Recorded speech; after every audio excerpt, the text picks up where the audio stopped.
जब देश की बात आएगी, वतन की बात आएगी, तो इसमें अनबायस कोई कैसे हो सकता है? एक आतंकवादी दनादन गोलियां चला रहा है, आप निष्पक्ष हो जाएंगे? एक 8 साल की बच्ची के साथ बलात्कार हो रहा है, आप निष्पक्ष हो जाएंगे? आपको पक्ष तो लेना होगा ना। या आप जो कहते हैं कि इन मसलों पर निष्पक्षता चाहिए, इन मसलों पर निष्पक्षता कैसे हो सकती है? जब वतन की, जब धरा की, जब लोकतंत्र की, जब हिंदुस्तान की, जब भारत की बात आती है, तो इसमें निष्पक्षता कैसे हो सकती है? हाँ, हमें करप्शन उजागर करना है, देश की नीतियों पर, तमाम तरीके की राजनीति पर, हर तरीके की कवरेज करनी है। क्राइम भी हो रहा है, महिलाओं के उत्थान की बात करनी है, समाज के कल्याण की बात करनी है। तो ये कटोरे में दूध है। लेकिन क्या इस बीच मैं इस धरा के कल्याण को भूल जाऊंगी? वो भी मुझे ध्यान रखना है। और एक पत्रकारिता का उसूल हमें सिखाया गया था, सत्यम शिवम सुंदरम। लेकिन सत्य हमेशा सुंदर हो ये जरूरी नहीं है। और जिस दिन मेरे पत्रकार बंधुओं ने ये समझ लिया, ये जान लिया कि सत्य कड़वा होता है और उसे पीना भी सीखो और उसे पिलाना भी सीखो। कई बार ये दुखी कर सकता है, लेकिन अगर सत्य को अपनाएंगे नहीं तो फिर आगे बढ़ नहीं पाएंगे। वो कहते हैं या तो आप इस तरफ आ जाती हैं या इस तरफ आ जाती हैं, कोई ग्रे एरिया भी छोड़ दीजिए। लेकिन जब आप धरा की बात करते हैं तो वहां कोई ग्रे एरिया छूटता नहीं है, फिर तो सच होता है या झूठ होता है। और हर बार आज के दौर में मैं ये महसूस करती हूँ, क्योंकि आप सभी लोग सोशल मीडिया पर होंगे, आप कुछ लिख दीजिए, आपके ऊपर बौछार होने लगती है। प्यार कम होता है, नफरत की बौछार ज्यादा होती है। तो क्या वो आपको कुछ कहने से रोक देगा?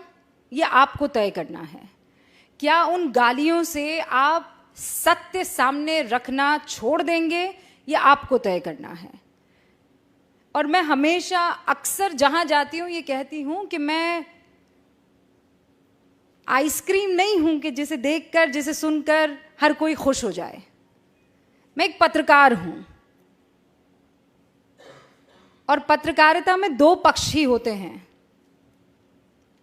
अक्सर ये सिखाया जाता है कि पत्रकारिता में आपको अनबायस्ड होना चाहिए। बहुत लोग मेरी बातों से इत्तेफाक नहीं रखेंगे, लेकिन मुझे ये कहना आप लोगों के सामने ज़रूरी है। जब देश की बात आएगी, वतन की बात आएगी, तो इसमें अनबायस्ड कोई कैसे हो सकता है? एक आतंकवादी दनादन गोलियां चला रहा है, आप निष्पक्ष हो जाएंगे? एक 8 साल की बच्ची के साथ बलात्कार हो रहा है, आप निष्पक्ष हो जाएंगे? आपको पक्ष तो लेना होगा ना। या आप जो कहते हैं कि इन मसलों पर निष्पक्षता चाहिए, इन मसलों पर निष्पक्षता कैसे हो सकती है? जब वतन की, जब धरा की, जब लोकतंत्र की, जब हिंदुस्तान की, जब भारत की बात आती है, तो इसमें निष्पक्षता कैसे हो सकती है? कोई माई का लाल मुझे बता दे कि नहीं, निष्पक्षता के नाम पर वो हिंदुस्तान को एक तरफ कर देगा और वो दूसरी तरफ खड़ा हो जाएगा। तो ऐसे में अगर कोई कह दे कि आप निष्पक्ष नहीं हैं तो मुझे कबूल है। अगर हिंदुस्तान के साथ खड़े रहना, उसके मूल्यों के साथ खड़े रहना, उसके लोकतंत्र के साथ खड़े रहना निष्पक्षता नहीं है तो मुझे कबूल है। और उन तमाम पत्रकार बंधुओं से ये बात मैं बहुत साफ तौर पर कह देना चाहती हूं कि जिस दिन आप बेझिझक, बगैर किसी डर के, बेखौफ होकर अपनी बात रखने लगेंगे, तो फिर आपको तालियों की दरकार नहीं रहेंगी। फिर मुख से दुआएं ही निकलेंगी, आशीर्वाद ही निकलेगा। और फिर आपको ये नहीं सोचना पड़ेगा कि मैं जाऊंगा तो 4 लोग मेरे लिए तालियां बजाएंगे कि नहीं बजाएंगे। उन तालियों की दरकार मत रखिए। बाहर से लोग क्या कहते हैं वो मत सोचिए। ये सोचिए कि इस वक्त इस जमीन को किस चीज की जरूरत है। इस जमीन को निडरता की जरूरत है, इंस्पेक्शन की जरूरत है, आत्मचिंतन की और मंथन की जरूरत है।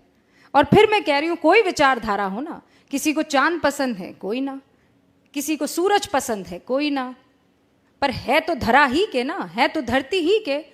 और जब तक वो धरती में सम्मिलित है, वो चांद हो कि सूरज हो, वो हमारे हैं और हम उनके साथ खड़े हैं।